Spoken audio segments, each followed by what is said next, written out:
let's take a look at what, according to the Shatton directions and what came out of,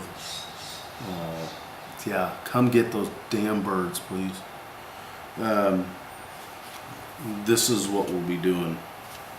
The two hots are tied together on here. The two negatives are tied together on there.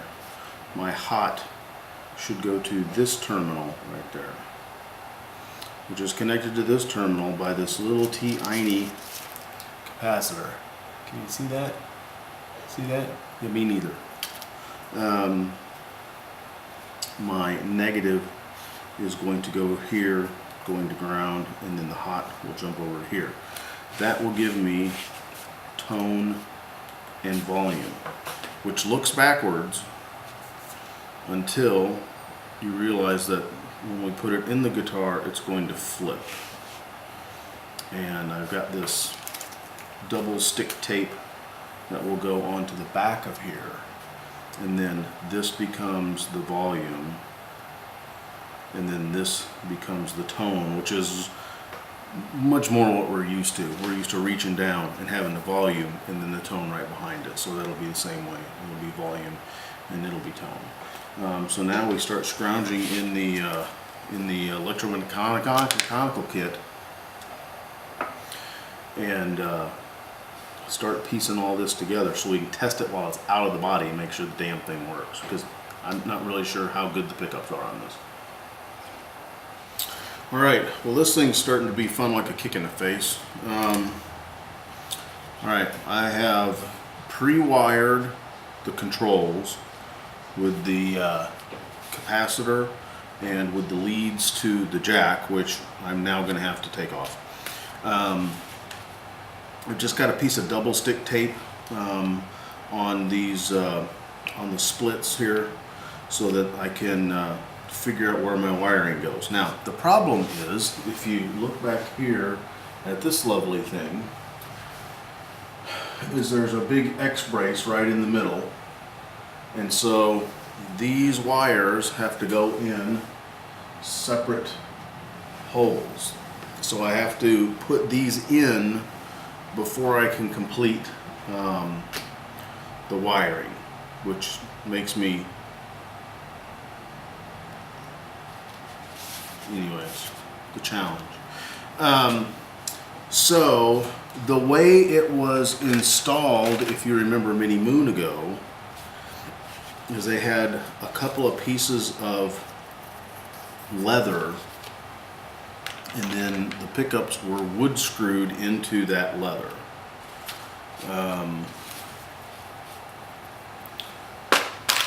Necessity is the mother of invention. We're not going to do it like that. I'm probably going to have to clean this up to get the to get these bars, these crossbars, to sit correctly. And then what I'm going to do is I'm going to take this lovely piece of rosewood that just happens to be the right size, and instead of pulling those pieces of leather up against the back, this is going to be on the other side of the brace. I'm going to line this with cork so that it doesn't vibrate. I'm going to line the back of these with cork as well so they don't vibrate. And then these will be sandwiched in between like this, so there's going to be a nice solid contact between the pickups and this pickup brace that I'm making in with the X brace in between. I've already taken some sandpaper and I've sanded the back of this flat. This has got that weird kind of Martin epoxy patch fabric. I don't know what it is, fabric or resin on fabric or something. But that's sanded as flat as it can be. And so now, yeah, we're almost there. So, fun continues. Hey. All right, are you ready to cringe? take a look at this. I'm going to guess that the pickups were installed by, I gotta go with Prairie Dog.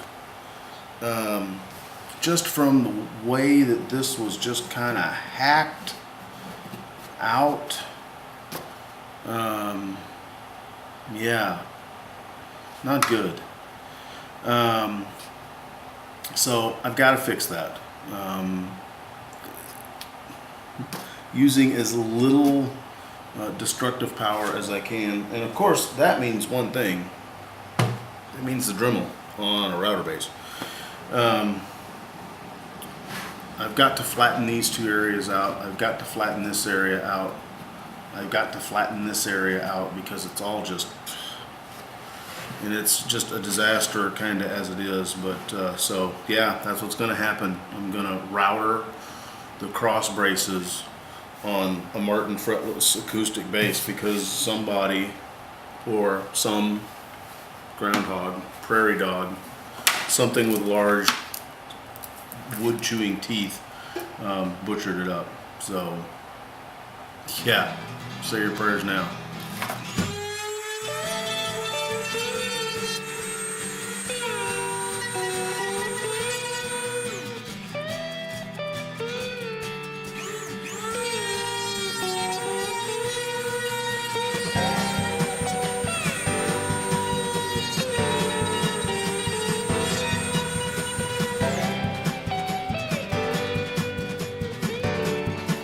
Alright, well that was only mildly terrifying. I've gotten these two, I didn't do that area. Going back. Alright, feeling a little bit better about this now.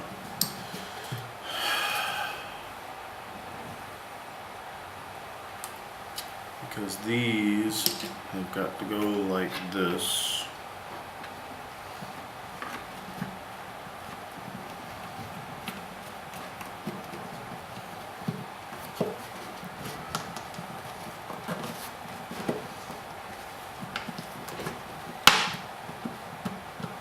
See, that sits down, no, because that's a big hole, that's why.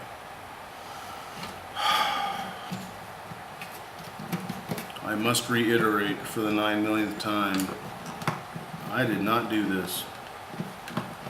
I'm just trying to make the farting thing work. So these will fit approximately here. And then this nifty cool base will go on the back of it. So now we've got something solid to connect up to.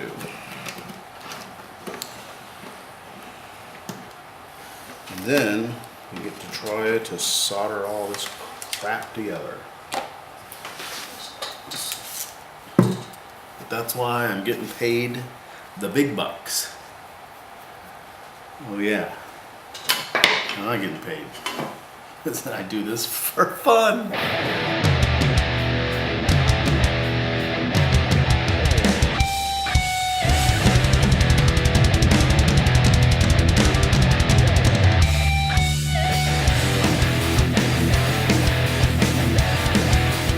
And that's the way you keep things in line in the shop.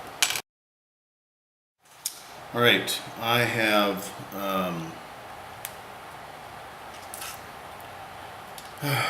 done a couple of things. I got more coffee. Kind of a given there. This is Panis Maximus right there. Alright, now comes the fun part. Because now that we're starting to put screws in here, I gotta drill these braces again, where they have been drilled before. Except this time I'm drilling through the braces. There's one right there, and there's one right there, which I'm not real excited about, but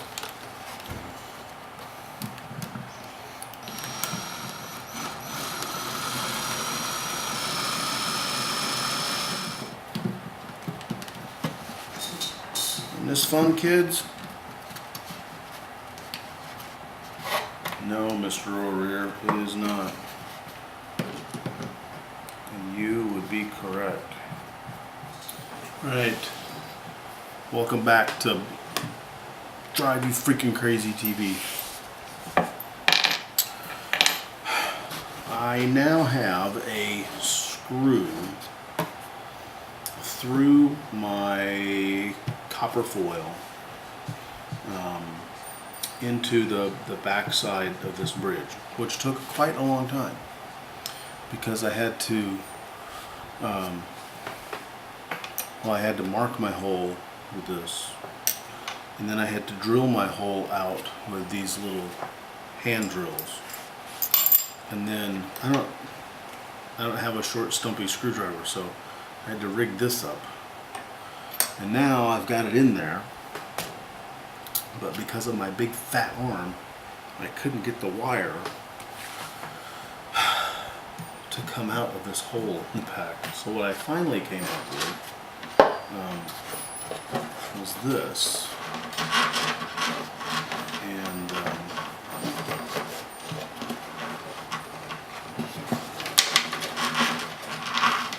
I thought it was pretty ingenious. It is it's a bass string. Still got the ball end on it, and so I looped my ground wire through there. And just lose it.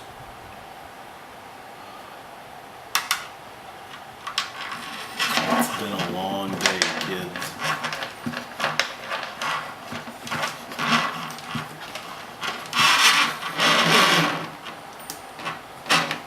Let's do this again.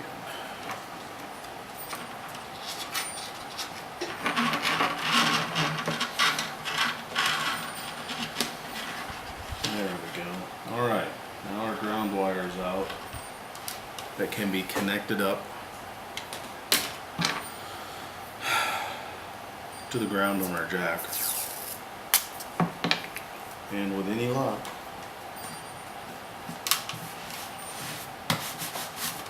we can get all this wired up tomorrow.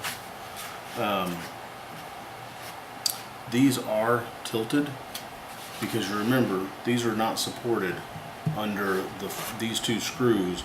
There's no cross brace to stick them into, but that's okay because we have, even though it's really flat, we do have a radius on this neck, and so that'll help us a little bit with our string to pickup height, because if you'll notice, your P-bass pickups aren't flat, they're probably canted just a little bit. So anyways, pickups are in, roughly placed, wires secured to the side, grounding plate is on. I just used a little X-Acto blade to punch the holes in the bottom, and then I used a I don't even see it now. Oh, here it is. I used one of the original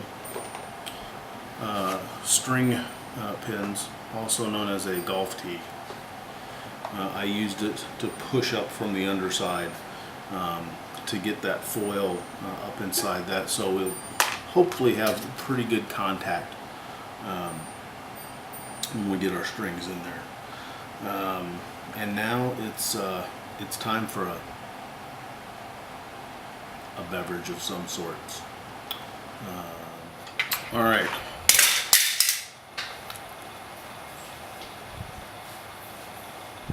Before we get this thing buttoned up, this is kind of test wired up.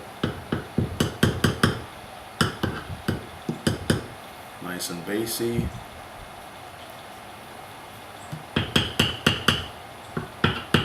Nice and trebly. Nice and offy. All right, finish the soldering up, shrink tube it, and yeah, it's early, not awake.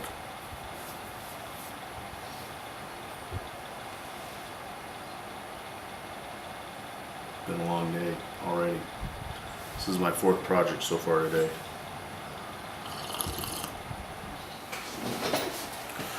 Alright, I'm going to tell you guys what I did, because I ain't doing it again. To thread the jack, I can't get my big massive man arm inside this hole. So what I did was I ran this big 105 E string up through the hole, and then I ran it through the jack, so the jack is here and the wiring, and then I just put this simple piece of tape on the end of it. So that way, as I pull this back, it pulls the jack back along with it, so I can get it and get the nut on. And then since it's not attached to it, then I just pull it the other way, and then it comes right back out. So howdy doody, there you go.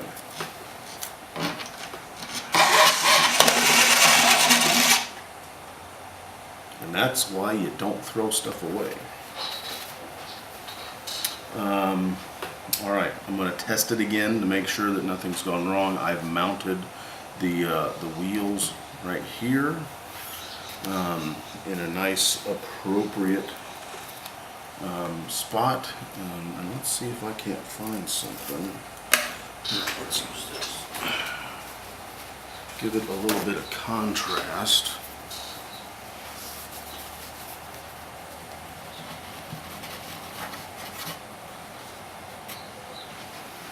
If I do that,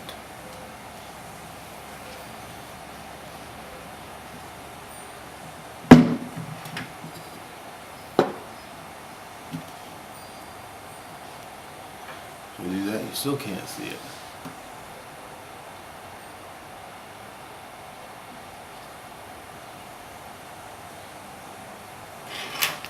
There they are, right there, right in the shatter.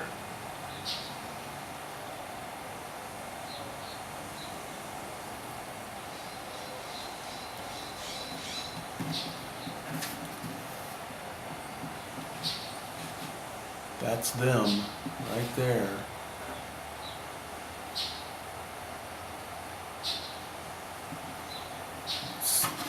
Nope, that's about as good as it's going to get.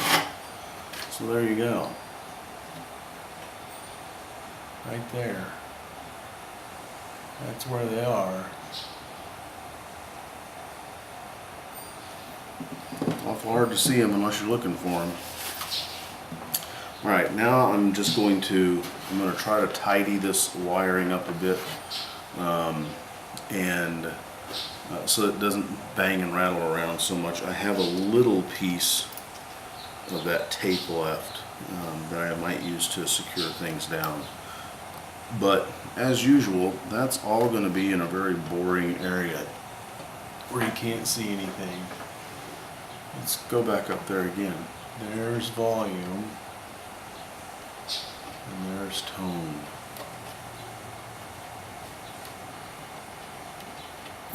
Woot, woot.